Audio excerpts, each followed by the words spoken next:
Hello बच्चों, welcome back to my channel. तो आज के वीडियो में हम ट्रांसलेशन, संस्कृत और हिंदी ट्रांसलेशन का क्लास फर्स्ट करेंगे। इसमें मैं आपको सबसे पहले कारक के बारे में बताऊंगी, क्योंकि कारक, शब्द रूप और धातु रूप अगर आप नहीं जानेंगे तो आपको ट्रांसलेशन करने नहीं आएगा। तो चलिए वीडियो को स्टार्ट करते हैं। हम आज कारक और विभक्ति पढ़ते हैं। तो बच्चों, हम सबसे पहले ये जानेंगे कि कारक कहते किसे हैं। ठीक है, कारक एवं विभक्ति। कारकम किम भवति, कारक किसे कहते हैं, कारक क्या होता है। तो वाक्ये क्रियापदस्य अर्थे सहायकानि पदानि कारकानि सन्ति, अर्थात क्रियापद के अर्थ में सहायता करने वाले वाक्य या अन्य पद कारक कहलाते हैं। अब देखिए, मैं आपको थोड़ा एक्सप्लेन करके अच्छे से समझाती हूँ। किसी भी वाक्य में क्रिया से जिसका संबंध होता है। अब देखिए, क्रिया क्या होता है, जो काम हो रहा है, जैसे जाना, खाना, खेलना, गाना, ये क्या होता है, क्रिया। जो भी कार्य हो रहा है वाक्य में, जो भी कार्य किया जा रहा है, हो रहा है, वही क्रिया होता है। अब किसी भी वाक्य में क्रिया से जिसका संबंध होता है, किसी भी वाक्य में क्रिया से जिसका संबंध होगा वह क्या होगा, कारक होगा।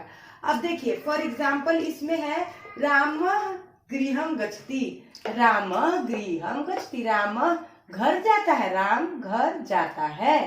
ठीक है, तो क्रिया से किसका संबंध है, क्रिया से राम का भी संबंध है और घर का भी। कहाँ जाता है, तो घर जाता है। कहाँ जाता है, कौन जाता है, तो राम जाता है ना, दोनों का। अब देखिए, यह कर्ता कारक है और यह कर्म कारक है। ये मैं आपको आगे चल करके अभी बताने वाली हूँ कि कर्ता कारक किसे कहते हैं और कर्म कारक किसे कहते हैं, तो आपको अच्छे से समझ में आ जाएगा। देखिए, अब कारक के भेद हम पढ़ेंगे। राम घर जाता है, मैं आपको समझ में आ गया ना। जाना क्या हो गया, क्रिया। चलिए मैं आपसे पूछती हूँ, राम आम खाता है, तो इसमें क्रिया क्या हो गई प्यारे बच्चों। आप अपने जगह पे जहां पे पढ़ रहे हैं वहीं पर बैठ के बोलिए, जाना क्या हो गया, जाना क्रिया हो गया। फिर जाना, खाना, खेलना, कूदना, बनाना, ये सब क्रिया होती है और क्रिया से जिसका संबंध होता है वही कारक होता है। ये दोनों का क्रिया से संबंध है, तो ये दोनों कारक है। ये लेकिन अलग अलग कारक है, ये कर्ता कारक है, ये कर्म कारक है। अब हम ये जानेंगे कि कर्ता कारक किसे कहते हैं, कर्म कारक किसे कहते हैं। तो चलिए प्यारे बच्चों, पहले हम कारक के अब भेद लिखेंगे, उसके बाद हम ये करेंगे कि कर्ता कारक, कर्म कारक, करण कारक, संप्रदान कारक, ये सब क्या होते हैं और कारक कितने होते हैं। चलिए, तो प्यारे बच्चों, अब हम जानेंगे कि कर्ता के प्रकार। तो कर्ता हिंदी में तो 8 प्रकार के होते हैं, लेकिन संस्कृत में दो ठो ये संबंध और संबोधन, जिसपे मैं स्टार बना दी हूँ। एक मिनट रुकिएगा।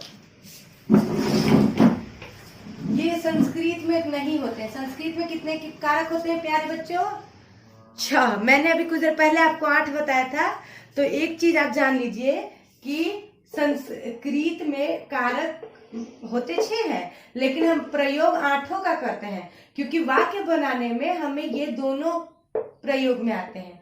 तो संस्कृत में अगर आपसे पूछा जाए कि कारक कितने होते हैं, तो आप बताएंगे 6 कारक होते हैं। संस्कृत में कितने कारक होते हैं प्यारे बच्चों, 6। संबंध कारक और संबोधन, ये केवल संस्कृत में वाक्य बनाने में मदद करते हैं। इन्हें संस्कृत में कारक के प्रकार में नहीं रखा गया है। ठीक है, एक चीज आप नोट करके लिख लीजिए कि संस्कृत में 6 कारक होते हैं। संबंध और संबोधन कारक हिंदी में होते हैं, संस्कृत में नहीं होते हैं। तो चलिए, सबसे पहला क्या है कारक के भेद में, कर्ता कारक या कर्तृ कारक, दूसरा कर्म कारक, तीसरा करण कारक, चौथा संप्रदान कारक, 5वां आपादान कारक, छठा, ये तो आप दोनों ये संस्कृत में होते नहीं है, लेकिन मैं फिर भी आपको उच्चारण करना बता रही हूँ, संबंध कारक, अधिकरण कारक और संबोधन।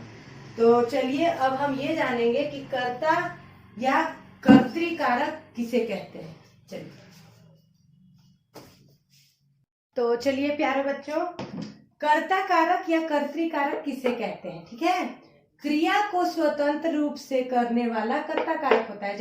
जो क्रिया हो रही है, जैसे बालकः लिखती, बालक लिखता है, तो ये इसमें ये छूट गया है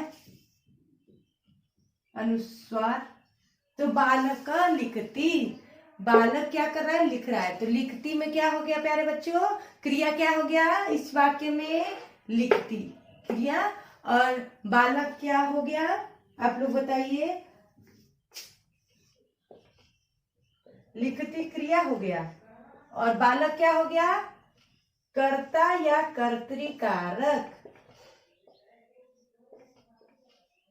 ठीक है, क्रिया को स्वतंत्र रूप से करने वाला क्या कहलाता है, कर्ता कारक रहता है। अब देखिए स्वतंत्र रूप से क्रिया हो रही है ना, बालक क्या कर रहा है, लिख रहा है ना, तो चलिए अब हम पढ़ेंगे कर्म कारक। तो चलिए प्यारे बच्चों अब हम कर्म कारक के बारे में जानेंगे। तो कर्म कारक किसे कहते हैं, कर्ता का प्रिय कर्म होता है, मतलब कर्ता का सबसे जो प्यारा है वो कर्म होगा, अब या क्रिया के द्वारा कर्ता जिसको सबसे अधिक चाहता है।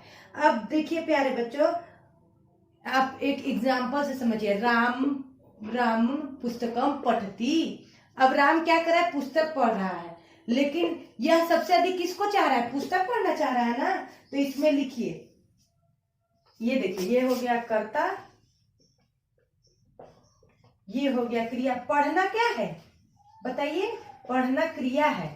ठीक है, अब देखिए राम क्या पढ़ रहा है, पुस्तक पढ़ रहा है ना, अगर पुस्तक नहीं होगा तो क्या पढ़ेगा, तो कर्ता सबसे ज्यादा किसको चाह रहा है, पुस्तक पढ़ना चाह रहा है ना, तो ये क्या हो गया आपका कर्म कारक, ये क्या हो गया कर्ता कारक, राम किसको सबसे अधिक चाह रहा है, पुस्तक को चाह रहा है, तो ये हो गया कर्म कारक। तो प्यारे बच्चों अब हम मिलेंगे आपसे नेक्स्ट क्लास में, जिसमें मैं आपको बताऊंगी करण, संप्रदान, अपादान, ये सब कारक किसे कहते हैं, और आपका ये होमवर्क है कि आप कर्ता कारक और कर्म कारक का डेफिनेशन याद करके और लिख करके रखिएगा। आप चाहे तो कमेंट बॉक्स में कमेंट भी कर सकते हैं कि आपने ये होमवर्क कंप्लीट कर लिया। तो थैंक यू फॉर वॉचिंग, फिर अगले वीडियो में मिलते हैं।